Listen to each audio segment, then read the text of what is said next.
Tell us about that model, the SCC model that makes it so successful and so scalable for leaders at all levels in an organization. Well, the key to stakeholder centered coaching or the success of stakeholder centered coaching really is the client. And one of the great myths of coaching is that the key to successful coaching is the coach. Well, not really. Now, for years, I had a very unusual pay for results system. I only got paid if my clients got better. Hmm. Well, better wasn't judged by me or them, it's judged by everyone around them. That's a great way to test if somebody believes what they're saying. Ask them a question. Would you like to bet on it? They say, I Hmm. believe it, but I wouldn't bet on it. Well, they may not believe it so much. They say, here's the money. They probably believe it. Well, I Hmm. bet on this every time. So you learn humility. The client I coached, I spent the most amount of time with, did not improve at all, and I did not get paid. The client I coached, I spent the least amount of time with, improved more than anyone I've ever coached. 200 people got better, and I did get paid. Now, this was a very humbling lesson. Hmm. So I made a chart.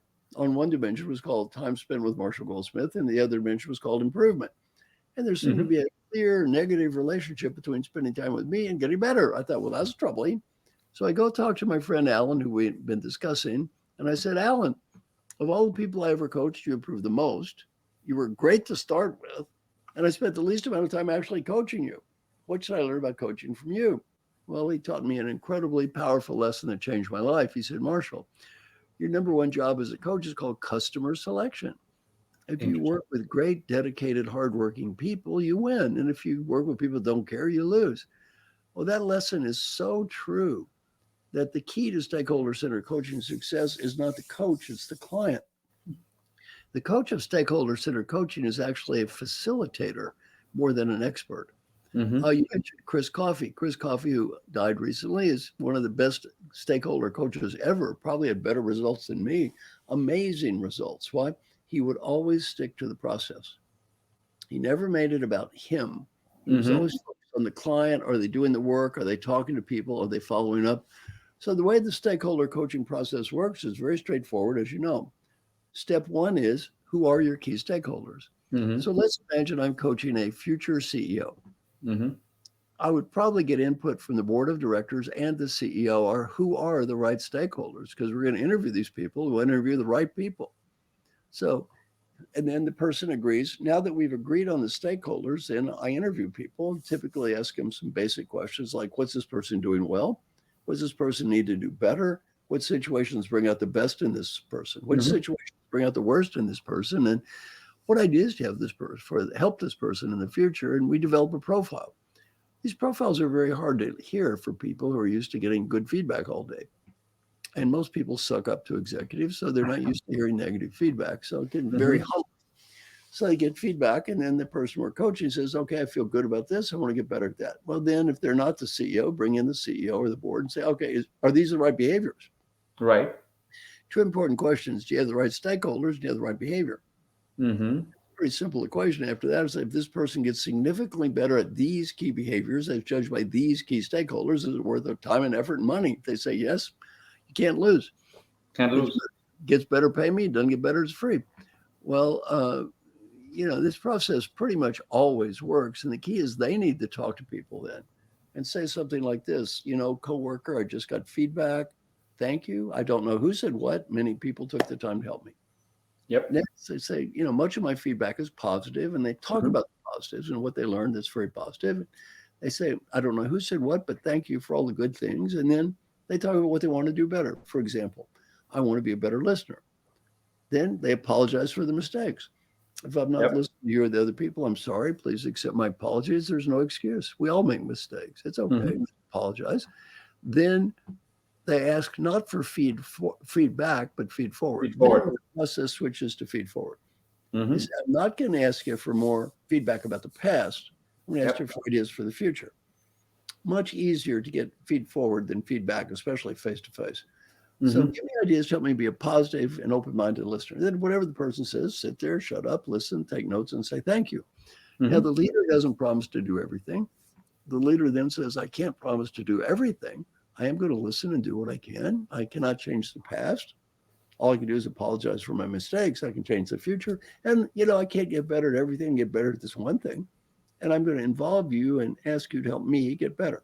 Very straightforward process. Then the next thing is you focus on involving those people and you build in a whole follow up process every couple of months. It's been 2 months. I said I want to be a more effective listener. Based on the last 2 months, give me ideas for the next two. Next two It's months. been 4 months, 6 months, 8 months, 10 months. And we wrote a research study when anyone could get a copy of called Leadership as a Contact Sport. So if you want a copy of it, send me an email, marshall@marshallgoldsmith.com. I'll send anyone a copy. But it's 86,000 people in our research study. And as you mentioned, this study's been replicated now with 248,000 people around the world. There's Right. no, there's no country this doesn't work. There's no level of management it doesn't work. There's no industry it doesn't work. Right.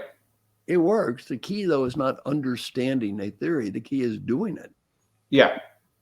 Yeah. The key is doing it. The key is taking ownership, owning the process, and just putting your head down and doing it end to end. I Right. so agree with you. And I love the feed forward because it almost relieves you of who you were in the past. You could almost say, sorry, that was me in the past. I now Right. take ownership of my behavior, of my attitude, my style, and start to then work with the same set of stakeholders who are then also coming together to help you get better. Exactly. And, none of us can change the past anyway. So, what I love about Feed Forward, it's not focused on a past you cannot change, it's focused on a future you can change. Exactly, exactly, and doing it so with the awareness that this is the person going through the journey. Like you said, in 2 months, 4 months, 6 months, 10 months, things are going to get better with each month, with every couple months. And those same stakeholders, what I love about the process is that there is still informal feedback coming into the same stakeholders throughout those 8, 9, 10, 12 months. And once those stakeholders see that you're taking the ownership, I've seen the amount of trust between stakeholders really multiply. And that makes it so powerful for the C suite, even for the board, because now they see that the same people who were not aligned, they are coming together to make this person better, therefore the initiatives better. And it can directly have an impact, not only on the person being coached, but on the entire organization around them. Yeah. And I wrote an article about my friend Alan called Expanding the Value of Coaching. Hmm. He basically took the process and expanded it to his team and then on and on. Hubert Joly is a great case study of Feed Forward. He goes over to become the CEO of Best Buy and stands up in front of everybody, says, I have a coach, I get feedback, I've tried to improve, please help me. He expects everyone else, though, to do the same thing. Yes. We can all get better. Who are we kidding here? Let's all get better. So, just a great role model for that. And Feed Forward is a very positive and upbeat process that people like. Absolutely. It takes humility, like you said about Uber. He's getting there in front of his people and saying, I have things to work on. And it takes humility for the leader to both accept and then say that I'm working on it. And if they demonstrate that to their people that they are work in progress themselves, Right. their staff gets inspired. And Right. I used to work for Intuit, and our CEO back then used to be Brad D. Smith. And outside his office, there was a printout of things that he was working on. So he declared to the entire world, these are the areas I'm focused on. So if you can make me any better, come in and talk to me about it. And we all knew, and he was very open, very very open about it. Very good. Very good.